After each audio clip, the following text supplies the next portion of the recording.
This is Open to Hope Radio, featuring Dr. Gloria Horsley and her daughter, Dr. Heidi Horsley, coming to you on behalf of the Open to Hope Foundation, dedicated to those who are looking for hope after loss.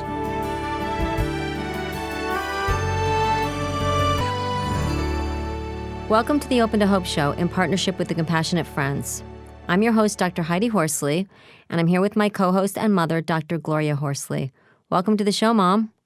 Hi, Heidi. Today we're going to be talking about finding hope after a stillbirth, and our guest today is Lindsey Wimmer. Lindsey Wimmer is the executive director of Star Legacy Foundation. She is a pediatric nurse practitioner, a nursing professor at St. Catherine University in St. Paul, Minnesota, and a mom to 3 children at home and 1 son who was stillborn in 2004 at 38 weeks gestation. Welcome to the show, Lindsey. Thank you. Thanks for having me. It's great to have you on today, Lindsey. Well, I just wondered, you had a stillbirth son, and were you a nurse practitioner at the time? I was. Oh, my gosh, that must have been something, because if you're in that field and you see it, and I know I was working at the University of Rochester teaching at the nursing school there when my son was killed, and I thought I knew a whole bunch about it, and then it happened to me, and I'm like, wow. Did you feel that way? Absolutely. My focus is in pediatrics, and so for the latter part of the pregnancy, I felt like I was more concerned about the infections that could happen, the things like traumatic birth type things, prematurity, things that are a lot more well known. And of course, even looking forward into some of the things that I knew I had to worry about once the baby was born.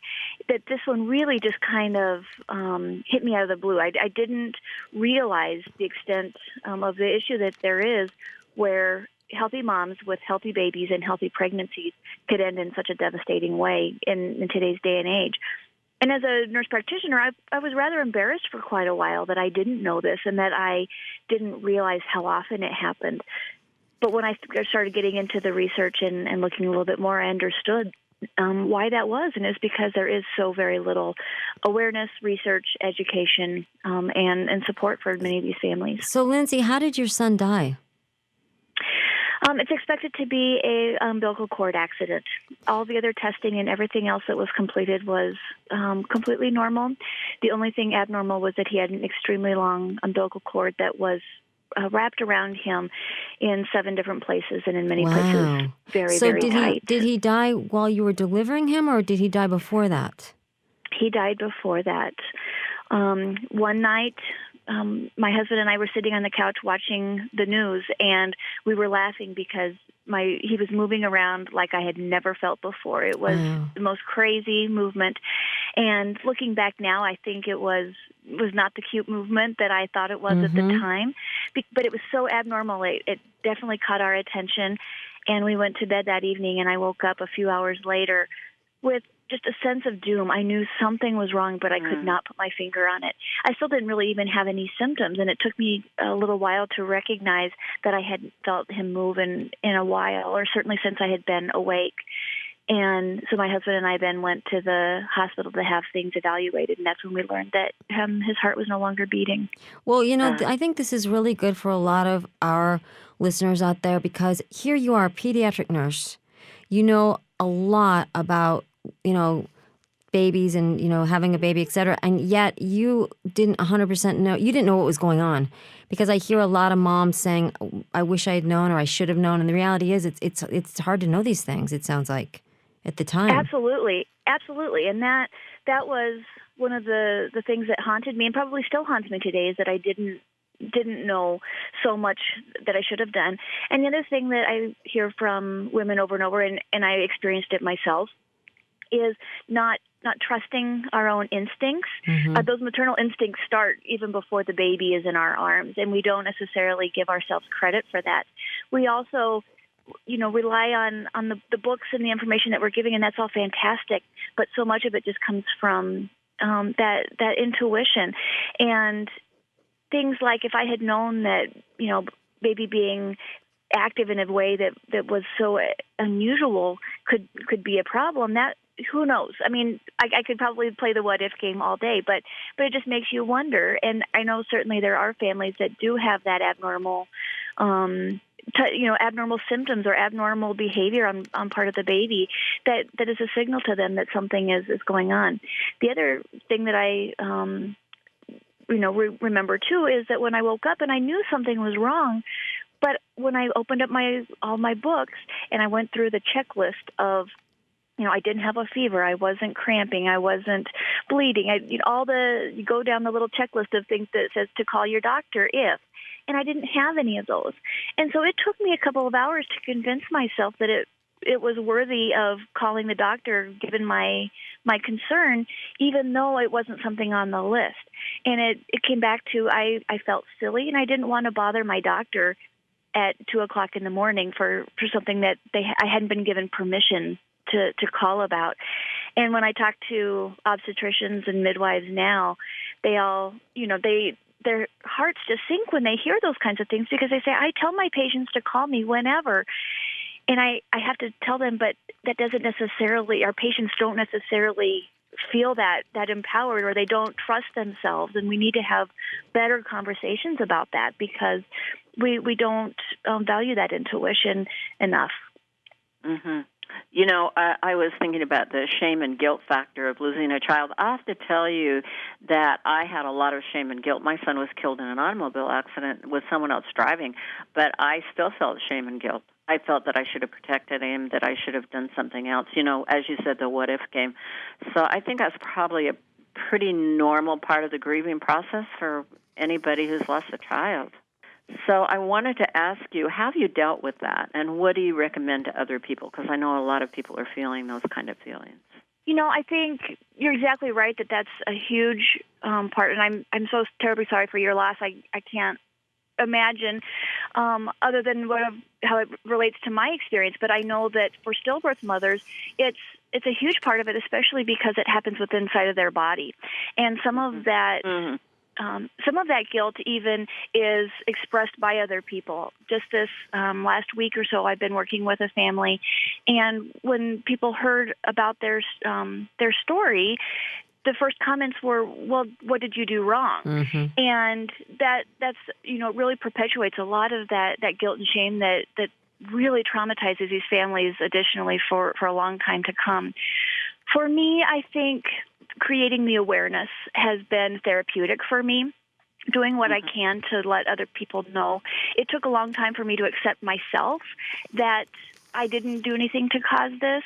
I was very fortunate that my husband and my family were adamant and very vocal about the fact that they never once blamed me, or that they knew that I did everything I thought I absolutely could to protect my son. And just hearing it on a regular basis was enormous. And then finally using that to kind of create awareness and help educate others has been very therapeutic for me. The only thing I really find that is overly helpful for other mothers is just to keep reinforcing that we always do the absolute best that we can in the circumstances that we're under. And hindsight is always a very different situation, but we can only control what we know in the moment, and to know that we did all that we can. And to know that our child knows that we mothered them in the very best way we knew how, and with all the resources that we had available to us, and that we would change it if we could, and having trying to just find a place of peace and comfort with that. But it's, as you know, it's very challenging and often just takes a lot of time. So it sounds like just normalizing it, and letting people know they're not alone, and these feelings are normal. And I've had 2 miscarriages, and I certainly had a lot of guilt about what I did, and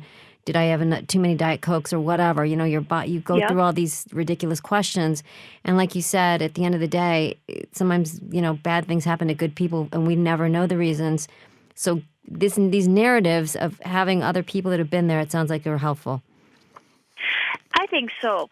And, especially when you talk about miscarriages, are often we don't have an answer. And, as many as 2/3 of all stillbirths, we don't ever have any kind of an answer. And so those moms especially, and the dads too, but especially for those moms that don't ever have a reason of what happened to their child, it's very devastating. But I do think that sense of community and knowing that it's such a universal emotion for parents experiencing these types of losses.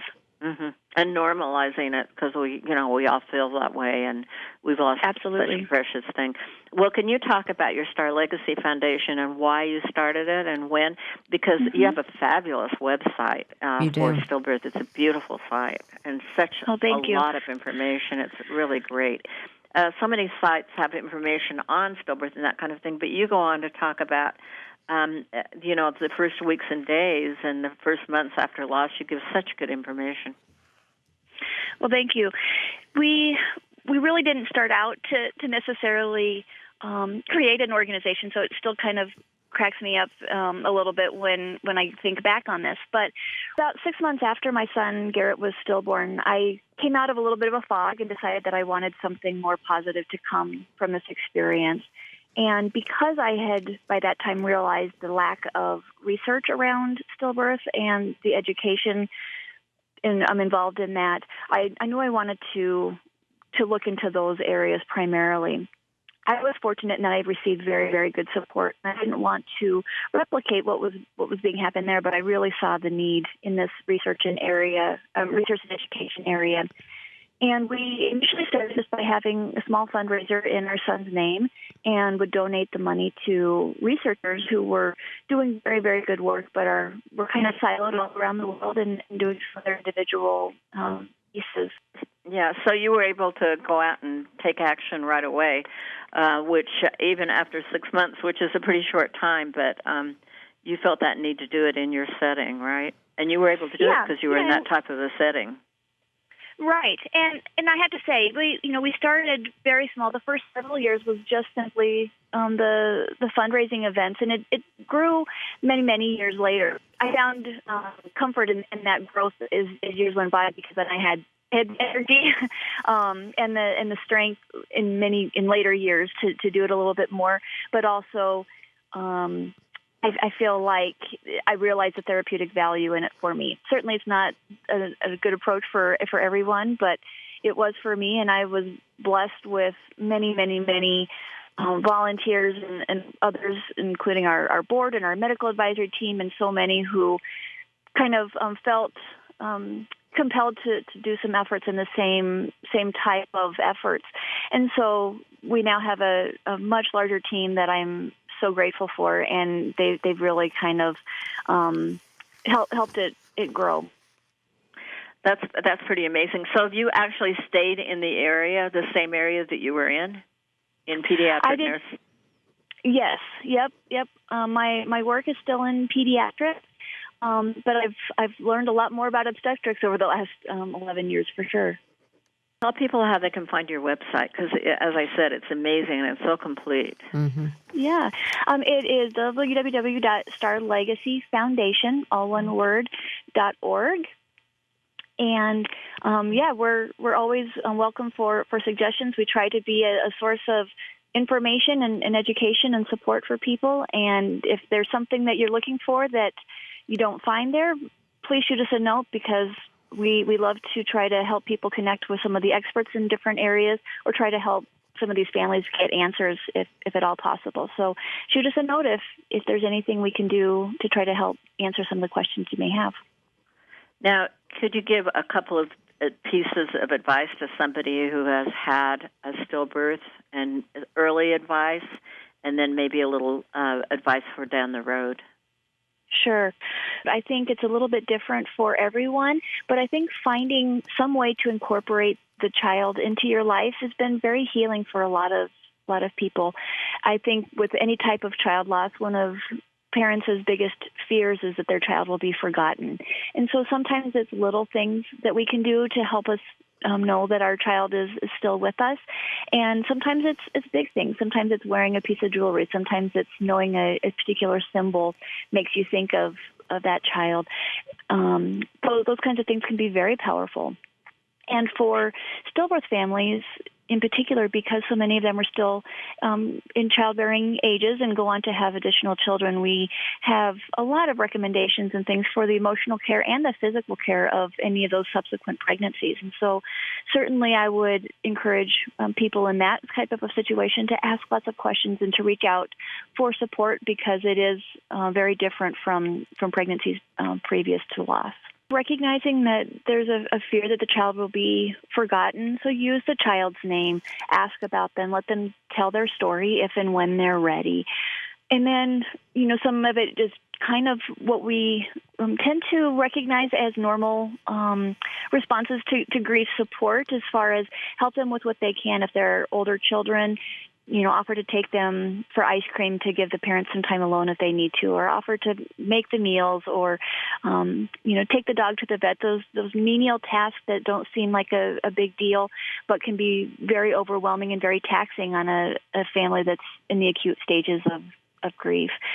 As it becomes a little bit further out, I think just finding ways to remember that baby and remember that it's still a big part of their life. Having another child or having, any other kind of major life event does not necessarily make this go away.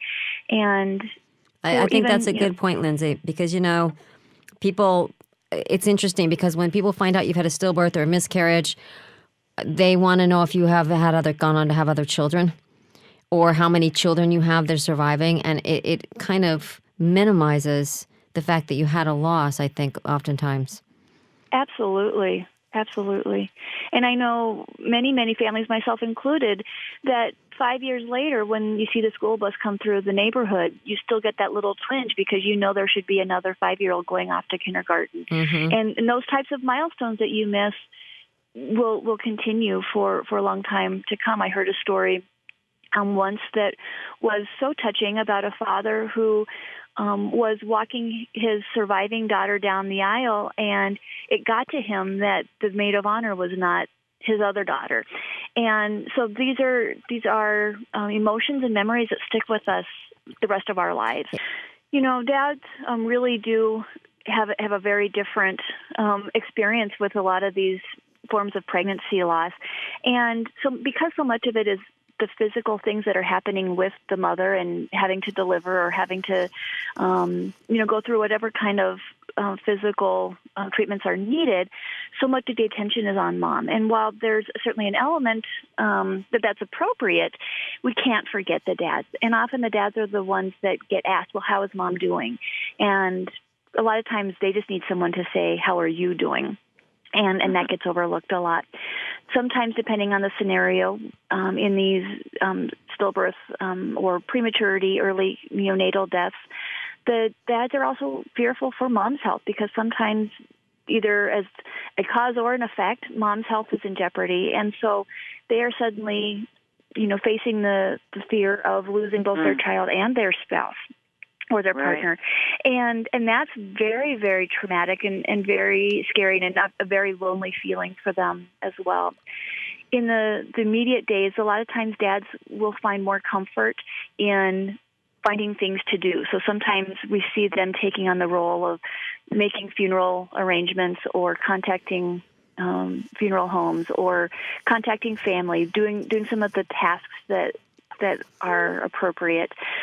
But we also know that at some time they need to be allowed to grieve themselves. And sometimes it's really helpful for other dads to reach out to them so that they know what's normal for dads to feel.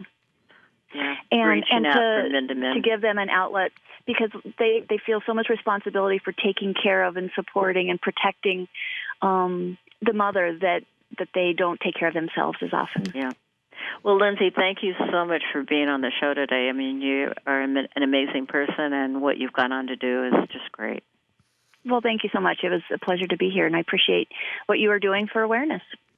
Well, we want to thank everybody for listening today. And Heidi and I always want to remind you, if you've lost hope, please lean on ours till you find your own, and God bless.